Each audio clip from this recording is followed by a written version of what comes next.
Hello दोस्तों, मेरा नाम है Gautam Singh and welcome to my channel concept threads, जहां पढ़ाई होगी कंसेप्चुअली। तो गाइज, आज हम ऐसा चैप्टर स्टार्ट करते हैं जो 11th 12th के लिए बहुत इंपॉर्टेंट है। जैसे आइसक्रीम कोन बिना आइसक्रीम के खाली है, वैसी 11th 12th की फिजिक्स वेक्टर के बिना पूरी खाली है। अगर आपको वेक्टर नहीं आएगा तो आपको लगेगा कि आप फिजिक्स नहीं, आप चाइना का कोई लैंग्वेज पढ़ रहे। ठीक है, तो गाइज इस वीडियो में मैं आपको बताऊंगा कि वेक्टर क्या होता है, उसकी क्या क्या प्रॉपर्टीज होती हैं, उसको कैसे हम रिप्रेजेंट करते हैं और वो वेक्टर्स के टाइप्स क्या क्या होते हैं। तो चलिए गाइज, सबसे पहले हम बात करते हैं फिजिकल क्वांटिटीज की।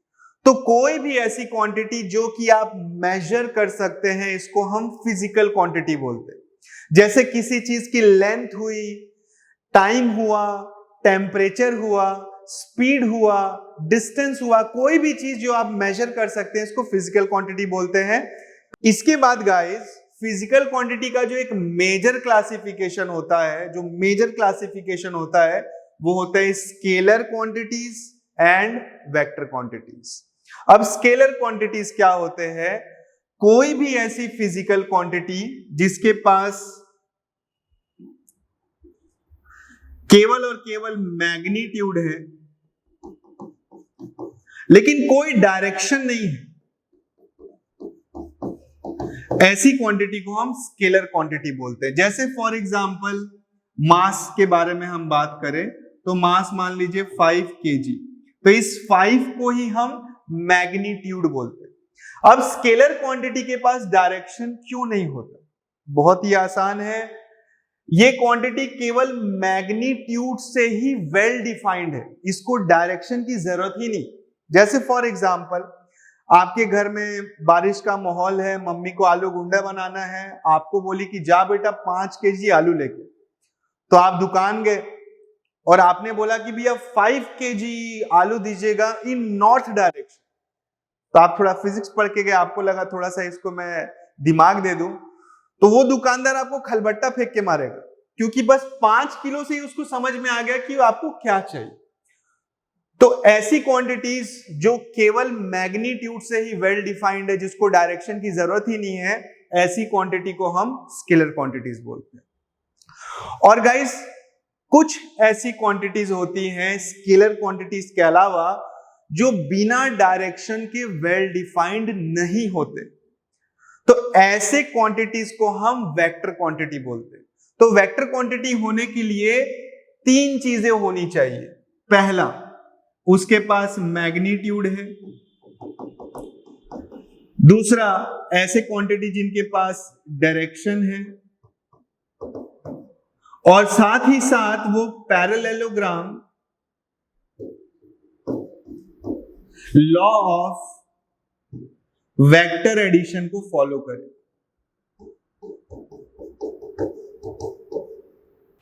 तो आप लोग जो 9 10 में बच्चे पढ़े होंगे, आप सब लोग को लगता हो कि हाँ भाई, स्केलर जिसके पास डायरेक्शन ही, वेक्टर जिसके पास डायरेक्शन। आप गलत हैं गाइस।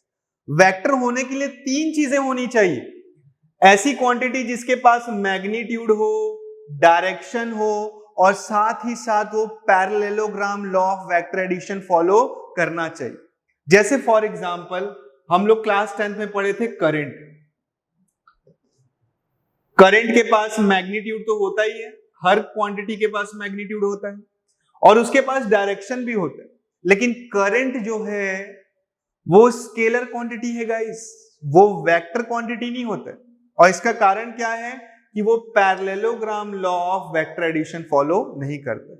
तो एक चीज का ध्यान रखिएगा कि वो फिजिकल क्वांटिटी जिनके पास मैग्नीट्यूड है, डायरेक्शन है, और साथ ही साथ वो parallelogram law of vector addition को फॉलो करे, तभी वो वेक्टर हो।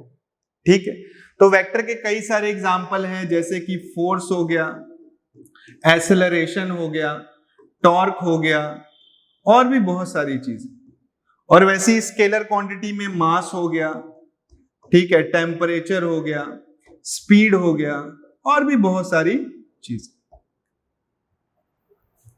ठीक है, तो इसके बाद कई लोग पूछते हैं कि वेक्टर क्वांटिटी में डायरेक्शन क्यों होना जरूरी है। मैं आपको इसका एग्जांपल देता हूं। तो गाइस, वेक्टर क्वांटिटी में डायरेक्शन क्यों होता है? क्योंकि बिना डायरेक्शन के वेक्टर क्वांटिटी वेल डिफाइंड नहीं होते हैं। फॉर एग्जांपल अगर हम फोर्स की बात करें तो मान लीजिए ये जो आप डब्बा देख रहे हैं, मैंने बोला कि मैं इसके ऊपर 20 न्यूटन का फोर्स अप्लाई कर रहा हूं, लेकिन आप खुद सोचो कि अगर मैं 20 न्यूटन इसके ऊपर की तरफ लगाऊं तो ये ऊपर जाएगा, साइड से लगाऊं तो ये इधर जाएगा, नीचे की तरफ लाऊं तो ये नीचे की तरफ जाएगा। तो मतलब आप समझ रहे हो कि डायरेक्शन बताना जरूरी है कि फोर्स में 20 न्यूटन का लगा तो रहा हूं, लेकिन किस डायरेक्शन में, क्योंकि डायरेक्शन चेंज करने से उसका इफेक्ट भी चेंज हो जा रहा है। समझ में आ रहा है? तो इसलिए वेक्टर क्वांटिटी को वेल डिफाइन करने के लिए आपको डायरेक्शन बताना बहुत जरूरी होता है। अब सबसे बड़ा सवाल है कि भाई ये कोर्स में क्यों है, 11th 12th में हम क्यों वेक्टर्स को पढ़ते हैं? तो देखिए गाइस, स्केलर क्वांटिटी का एडिशन, सब्ट्रैक्शन, मल्टीप्लिकेशन, डिवीजन सबको पता है। 2 क्लास के बच्चे को भी पता है। कैसे भाई? 2 किलो प्लस 2 किलो कितना हो जाएगा? 4 kg हो जाएगा, कोई दिक्कत नहीं। और 2 इंटू 3 कितना हो जाएगा? 6 हो जाएगा। 6 डिवाइडेड बाई 3 कितना हो जाएगा? 2 हो जाएगा। तो स्केलर क्वांटिटीज जो है वो बेसिक अरिथमेटिकल ऑपरेशन फॉलो करते हैं, उसमें कोई रॉकेट साइंस नहीं है, बहुत ही आसान है स्केलर क्वांटिटी को डील करना। लेकिन गाइस वेक्टर क्वांटिटी कमाल का क्वांटिटी है। कैसे? देखिए, वेक्टर क्वांटिटीज में क्या होगा कि 4 न्यूटन प्लस 4 न्यूटन कई बार 0 न्यूटन हो जाएगा, कभी कभी 7 न्यूटन हो जाएगा, कभी कभी 3 न्यूटन हो जाएगा। अरे बाप!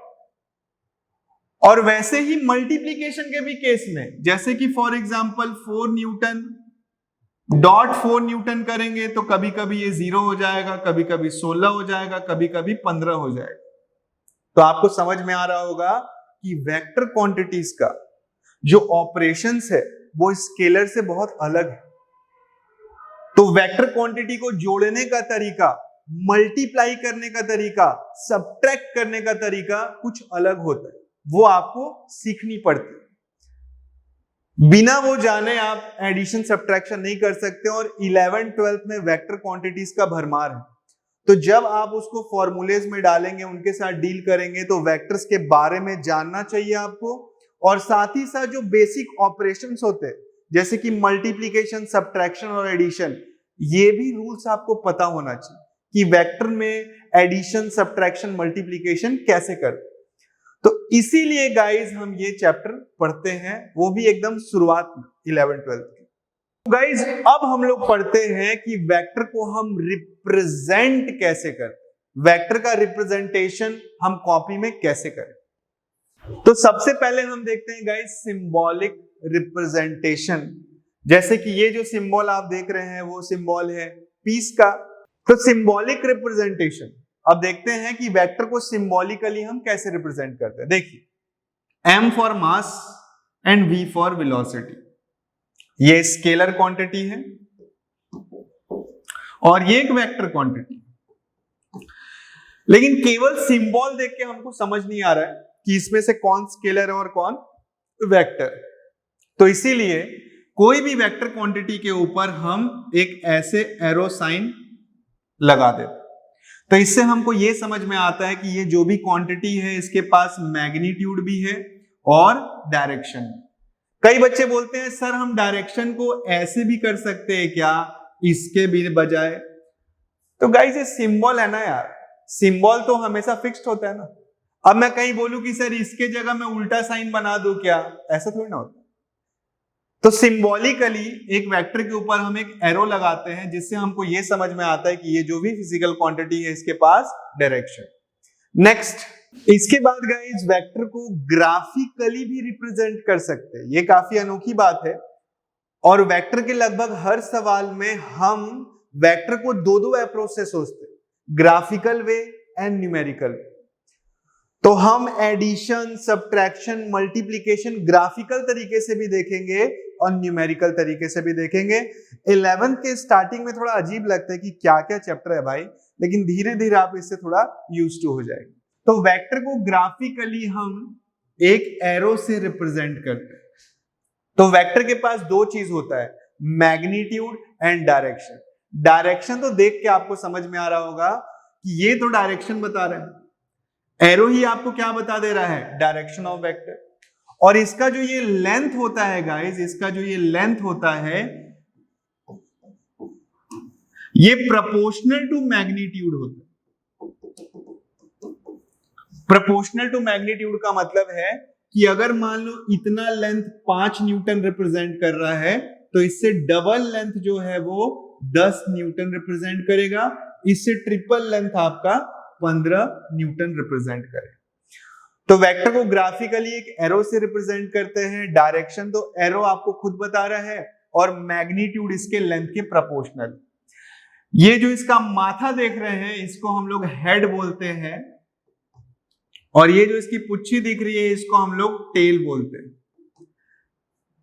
सो गाइज अब हम लोग देखते हैं कि वेक्टर को न्यूमेरिकली कैसे लिखें। न्यूमेरिकली मतलब मान लीजिए कोई क्वेश्चन में फोर्स या वेलोसिटी रिलेटेड कुछ सवाल आया है तो उसमें कैसे लिखा हो। ठीक, तो पहली बात तो देखो वेक्टर 3 तरीके के हो सकते हैं। अगर हम डायमेंशंस की बात करें, एक हो सकता है 1D वेक्टर जो along x, along y या along z डायरेक्शन हो, एक ही डायरेक्शन में, तो ऐसे वेक्टर को हम 1D वेक्टर बोलते हैं।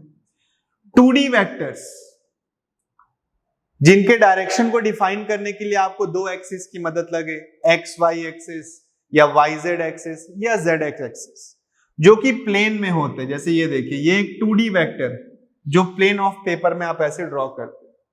और 3D वेक्टर, 3D वेक्टर एक ऐसे वेक्टर होते हैं जिनको आपको डिफाइन करने के लिए तीनों एक्सिस का मदद लेना पड़े, वो 3 डायरेक्शन में, तो ऐसे वेक्टर को हम 3D वेक्टर बोलते हैं। ओके गाइस, तो न्यूमेरिकली आप कैसे वेक्टर क्वांटिटी को लिख सकते हैं। तो फॉर एग्जांपल आपको फोर्स लिखना है, तो आपने लिखा फोर्स 40 न्यूटन, 40 मैग्नीट्यूड हो गया, न्यूटन ये बता रहा है कि ये फोर्स है, और इसके बाजू में आपको डायरेक्शन लिखना हो। अगर ये वेक्टर 1D है तो डायरेक्शन लिखना बहुत ही आसान है। X axis, y axis, z axis लिख सकते हैं यहाँ पे, या आप लिख सकते हैं लेफ्टवर्ड, राइटवर्ड, अपवर्ड, डाउनवर्ड, और भी कई सारे वर्ड्स अगर 1D वेक्टर है। तो अगर ये फोर्स 2D वेक्टर हुआ, मतलब एक प्लेन में है, तो मैग्नीट्यूड तो सेम रहेगा, लेकिन डायरेक्शन कैसे लिखे उसके बारे में सोचते हैं। जैसे एग्जाम्पल के तौर पे मान लीजिए, जैसे आप समुद्री लुटेरे वाला मूवी देखे होंगे, पायरेट्स ऑफ कैरेबियन, मान लीजिए वही सवाल है, मतलब वही सीन है। मान लीजिए एक मैग्नेटिक कंपास है जिसमें दिख रहा है कि ये नॉर्थवर्ड है, ये साउथ है, इधर वेस्ट बंगाल है, लेकिन गाइस ये ईस्ट डायरेक्शन होता है और ये वेस्ट है। तो बचपन में हम लोग का भी कंफ्यूजन होता था डायरेक्शन को लेके, तो हम ऐसे याद रखते थे कि इधर वेस्ट बंगाल होता है लेकिन ये इस डायरेक्शन। तो मान लीजिए ये मैग्नेटिक कंपास है और एक जहाज इस तरफ जा रहा है 40 मीटर पर सेकेंड से, और ये मान लीजिए 37 डिग्री एंगल बना रहा है ईस्ट के साथ। ठीक है, तो अब इसको हम कैसे लिखेंगे देखिएगा। वेलोसिटी बराबर 40 मीटर पर second, 37 degree north of east,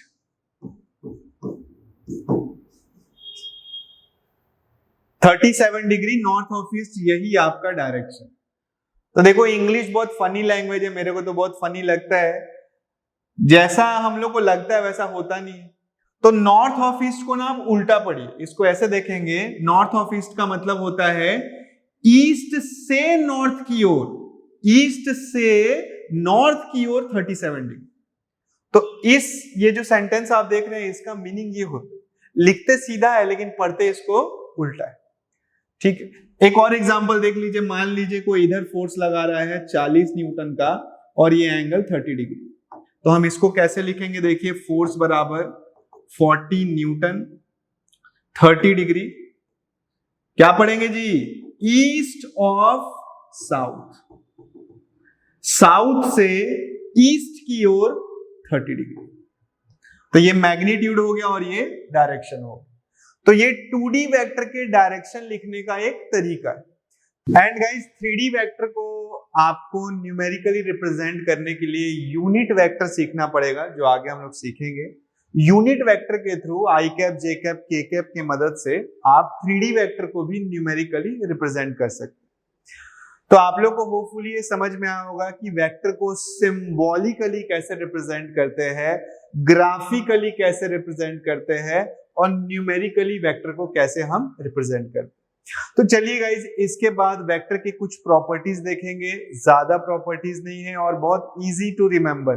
तो वेक्टर की पहली प्रॉपर्टी होती है कि अगर किसी वेक्टर को हम पैरेलली शिफ्ट करें तो उसमें कोई चेंज नहीं आता। तो अगर मैं बोलूं ये नॉर्थ डायरेक्शन है और मैं बोलूं ये नॉर्थ डायरेक्शन है और मैं बोलूं ये नॉर्थ डायरेक्शन है, तो डायरेक्शन तो सेम ही। अगर आप पैरेलली मूव करते हो तो डायरेक्शन थोड़ी ना चेंज हो रही। तो इसीलिए गाइस, किसी वेक्टर को मान लीजिए ये एक वेक्टर है, इसको आप पैरेलली कहीं भी शिफ्ट कर सकते हो। मतलब इसको आप यहां लेके जा सकते हो, इसको आप आगे लेके जा सकते हो, इसको आप पीछे लेके जा सकते हो, ठीक है। तो ऐसा करने से मैग्नीट्यूड तो सेम है और पैरेलली शिफ्ट होने के कारण डायरेक्शन जो है वो चेंज नहीं हो रहा। तो यार ये तो बहुत इजी लगता है, लेकिन गाइस ये प्रॉपर्टी हद से ज्यादा काम में आती है और मैं हर साल अपने ऑफलाइन बैचेस में बोलता भी हूं कि ये सिंपल तो है लेकिन इसके नाम का आप टैटू करा सकते हैं। तो ये आपको याद रखना है कि कभी भी किसी वेक्टर को हम पैरेलली शिफ्ट कर सकते हैं, उसमें कोई चेंजेस नहीं आते।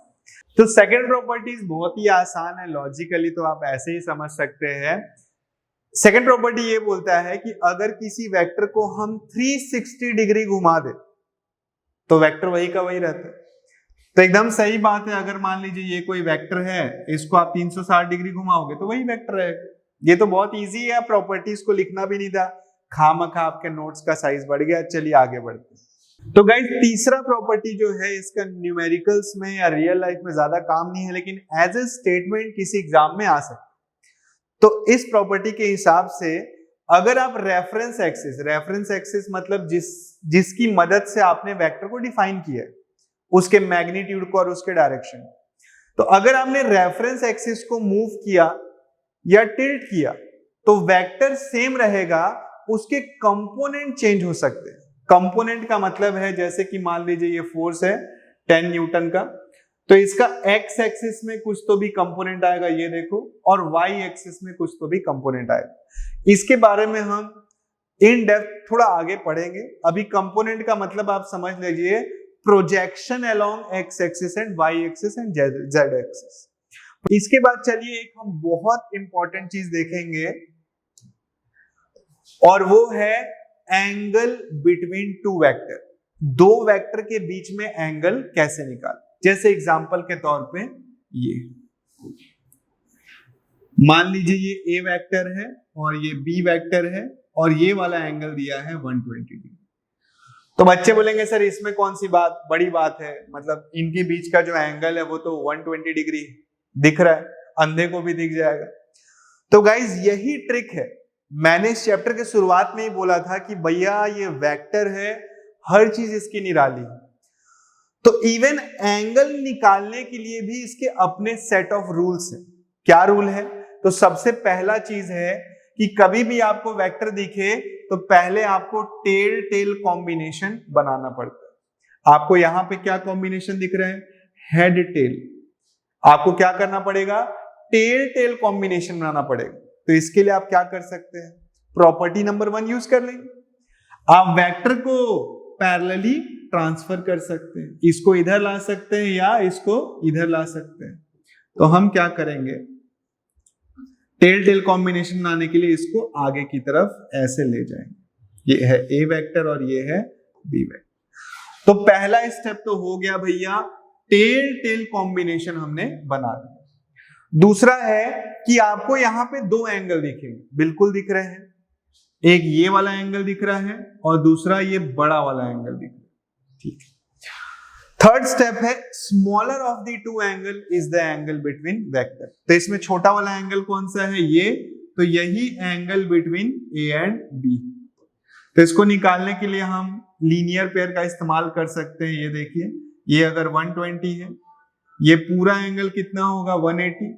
तो ये एंगल कितना हो जाएगा 60 डिग्री। तो इसीलिए इनके बीच का जो एंगल है वो 60 डिग्री हो।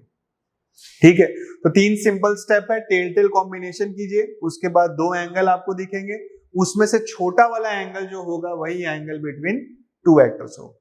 तो इससे हम एक और पॉइंट बोल सकते हैं कि किसी भी वेक्टर के बीच का जो एंगल है वो 0 से लेके 180 के बीच में ही आएगा।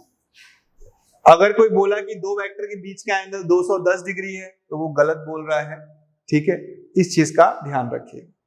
ओके, चलिए एक और क्वेश्चन कर लेते हैं प्रैक्टिस के लिए। मान लीजिए ये 2 वेक्टर है, C vector and D vector. आपको बोला इनके बीच का एंगल निकालो। तो सबसे पहला स्टेप है टेल टेल कॉम्बिनेशन बनाने का। आप देखो यहाँ पे कैसा कॉम्बिनेशन है, हेड टेल कॉम्बिनेशन। तो टेल टेल कॉम्बिनेशन बनाने के लिए आप 2 चीजें कर सकते हैं, या तो इसको पैरेलली आगे ले जा सकते हैं या इसको पैरेलली नीचे ले जा सकते हैं। दोनों तरीके से टेल टेल कॉम्बिनेशन आ जाएगा, दोनों से आंसर सेम आएगा। तो हमने क्या किया कि इसको पैरेलली आगे शिफ्ट कर दिया। ये देखिए, ये देखिए,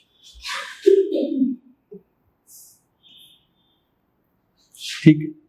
तो अब आपको जो है यहाँ पे टेल टेल कॉम्बिनेशन दिख रहा होगा। तो ये वाला जो एंगल है वही एंगल बिटवीन वेक्टर होगा जो कि लीनियर पेयर से 150 डिग्री आएगा, है ना।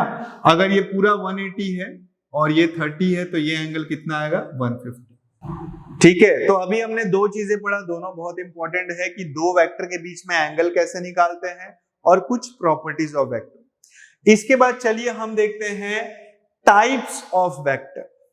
तो वेक्टर कई तरीके के हो सकते हैं, उनमें से जो मुझे 8 इंपॉर्टेंट टाइप्स लगे वो मैंने यहाँ पे लिखे हैं। तो बारी बारी देखते हैं।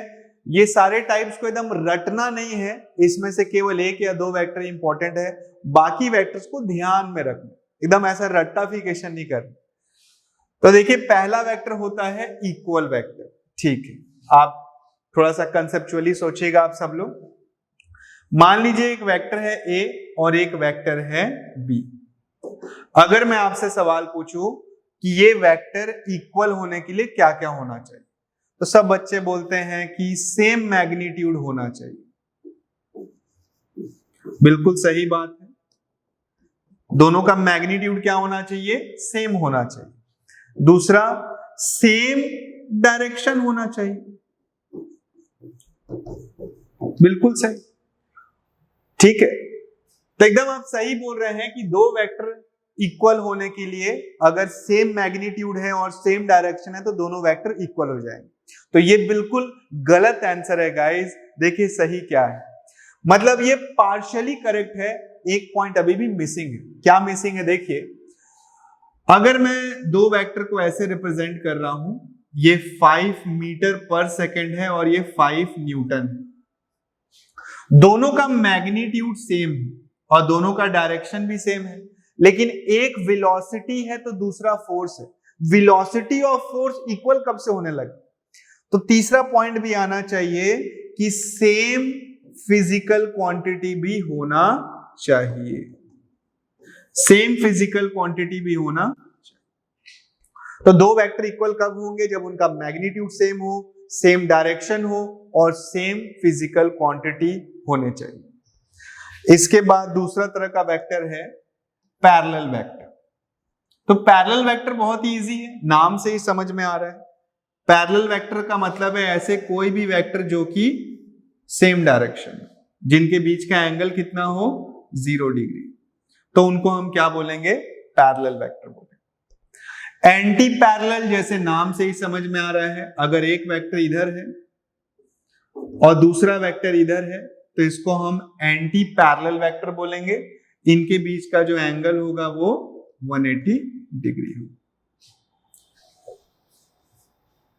ठीक है, क्लियर? नेक्स्ट, इसके बाद है को इनिशियल वेक्टर। नाम से ही समझ में आ रहा है, को का मतलब सेम, इनिशियल मतलब इनिशियल पॉइंट जिनका सेम। तो ऐसे वेक्टर जो सेम बिंदु से स्टार्ट हो रहे हैं, ऐसे वेक्टर को हम को इनिशियल वेक्टर बोलते हैं। इसके बाद है कॉनकरेंट वेक्टर, जैसा नाम है वैसा ही काम है। जैसे कॉनकरेंट लाइंस क्या होते हैं, जो एक ही पॉइंट से पास हो, तो कॉनकरेंट वेक्टर भी वही है। ऐसे वेक्टर जो सेम पॉइंट से पास हो, ऐसे वेक्टर को हम कॉनकरेंट वेक्टर बोलते हैं।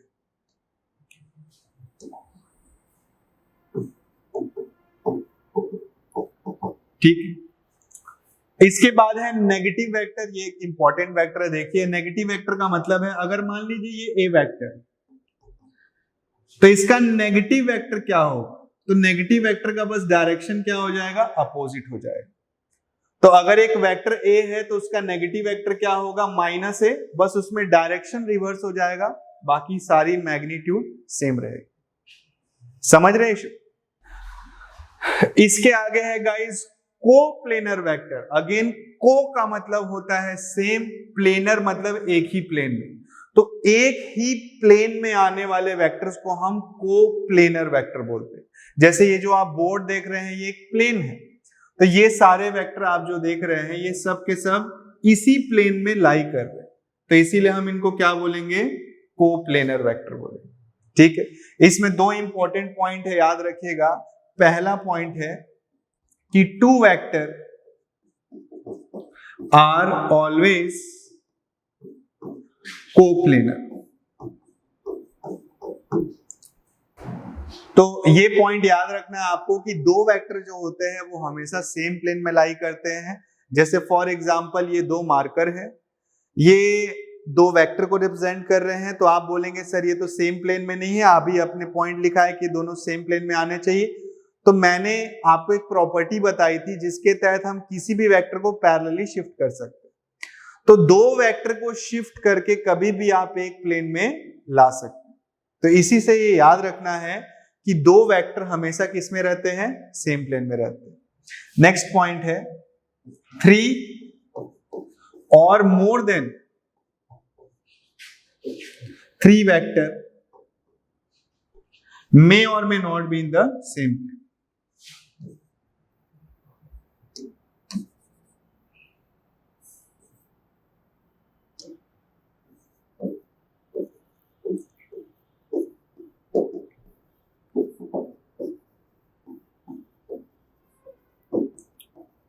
ठीक है, ऐसे ध्यान में रखिएगा और कंसेप्चुअली सोचने से आपको समझ में तो आ ही रहा होगा कि दो वेक्टर को आप कभी भी सेम प्लेन में ला सकते हैं, लेकिन 3 या 3 से ज्यादा वेक्टर मे और may not be in the same plane. इसके बाद गाइस है नल वेक्टर, जिसको हम जीरो वेक्टर भी बोलते हैं। नल मतलब नल्ला, जैसे घर पे आपको कभी कभी छुट्टियों के समय मम्मी बोलती है क्या बैठा है नल्ले की तरह, तो नल का मतलब होता है गोल, कुछ भी नहीं। नल का मतलब होता है एक ऐसा वेक्टर जिसका मैग्नीट्यूड 0 है, ऐसे वेक्टर को हम नल वेक्टर बोलते हैं। तो ऐसा वेक्टर जिसका मैग्नीट्यूड 0 है और जिसका डायरेक्शन इनडिटरमिनेंट है, मतलब डायरेक्शन आप नहीं निकाल सकते हैं, ऐसे वेक्टर को हम नल वेक्टर बोलते हैं। ठीक है, तो कभी कभी वर्ड प्रॉब्लम में आता है कि ये वेक्टर एक नल वेक्टर है, तो उससे आपको ये इंफॉर्मेशन आना चाहिए कि अच्छा ये जो वेक्टर है इसका मैग्नीट्यूड 0। इसके बाद गाइस मोस्ट इंपॉर्टेंट वेक्टर है यूनिट वेक्टर। ये सबसे ज्यादा इंपॉर्टेंट वेक्टर है, इसको थोड़ा ध्यान में रखना है आपको। तो अगेन जैसा मैंने आपको बोला, फिजिक्स में वर्ड्स का चुनाव बहुत सोच समझ के रखा जाता है। यूनिट, यूनिट का मतलब होता है 1। तो एक ऐसा वेक्टर जिसका मैग्नीट्यूड 1 है, उसी को हम क्या बोलते हैं, यूनिट वेक्टर बोलते हैं। ठीक है, और जैसे कि आपको मालूम है, जैसे आईपीएल चलता है तो उसमें जो बहुत अच्छी बॉलिंग करता है उसको पर्पल कैप पहना देते हैं, जो बहुत अच्छी बैटिंग करता है उसको ऑरेंज कैप पहना देते हैं। तो उसी तरीके से यूनिट वेक्टर इतना इंपॉर्टेंट है कि इसको एक अलग सिंबल दिया गया है, और वो सिंबल क्या है, कैप। तो यहां पे भी जो मोस्ट इंपॉर्टेंट वेक्टर है उसको एक टोपी पहनाई हुई है जिसको हम कैप बोलते हैं। तो अगर आपको किसी वेक्टर के ऊपर ऐसा सिंबल दिखे, मतलब ये वेक्टर तो है लेकिन ये एक यूनिट वेक्टर है, मतलब इसका मैग्नीट्यूड 1 के इक्वल। अब इसमें गाइस कुछ इंपॉर्टेंट पॉइंट्स है, जैसे देखिए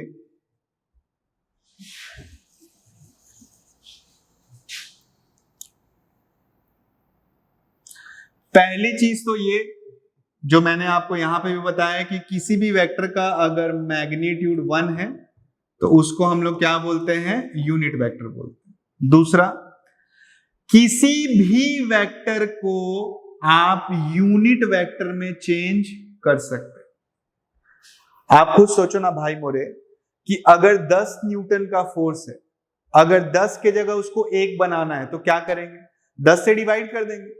तो किसी भी वेक्टर को अगर उसी के मैग्नीट्यूड से डिवाइड कर दो तो वो किस में कन्वर्ट हो जाएगा, यूनिट वेक्टर में कन्वर्ट हो जाएगा। ठीक है, तो किसी भी वेक्टर को अगर आप उसके मैग्नीट्यूड से डिवाइड कर देते हो तो वो एक यूनिट वेक्टर में चेंज हो जाता है। नेक्स्ट,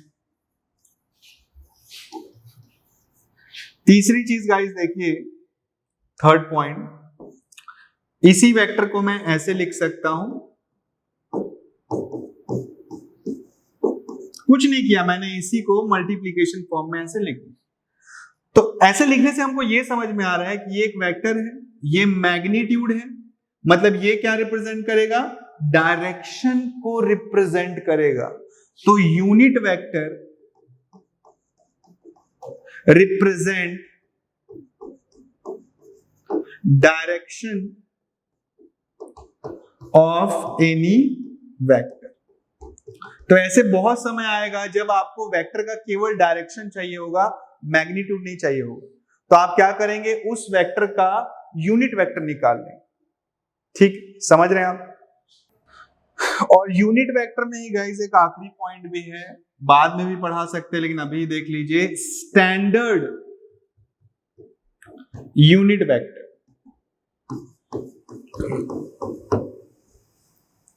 तो देखिए कुछ स्टैंडर्ड यूनिट वेक्टर होते हैं जिसको हम बोलते हैं i cap, j cap and k cap.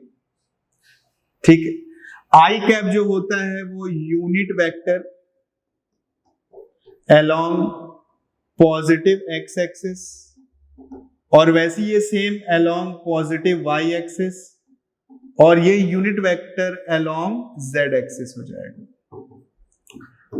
तो i cap, j cap, k cap कुछ स्टैंडर्ड यूनिट वेक्टर है जो हमने बनाए हैं फिजिक्स के अंदर ताकि हम वेक्टर्स को इजीली लिख सके। कैसे, देखिए, जैसे पहले हम इसको ऐसे लिख रहे थे, 5 Newton along positive x axis. अब इसी वेक्टर को हम ऐसे लिख सकते हैं, 5 न्यूटन आई कैप, मतलब 5 न्यूटन का फोर्स है अलोंग एक्स एक्सिस, और अगर हम यहां पे माइनस लगा देंगे तो नेगेटिव एक्स एक्सिस। ठीक है, तो ये कुछ स्टैंडर्ड यूनिट वेक्टर होते हैं गाइस, आई cap, j cap, k cap. इनके भी मदद से आप किसी भी वेक्टर को लिख सकते हैं। कैसे, ये एडिशन ऑफ वेक्टर के बाद पढ़ेंगे।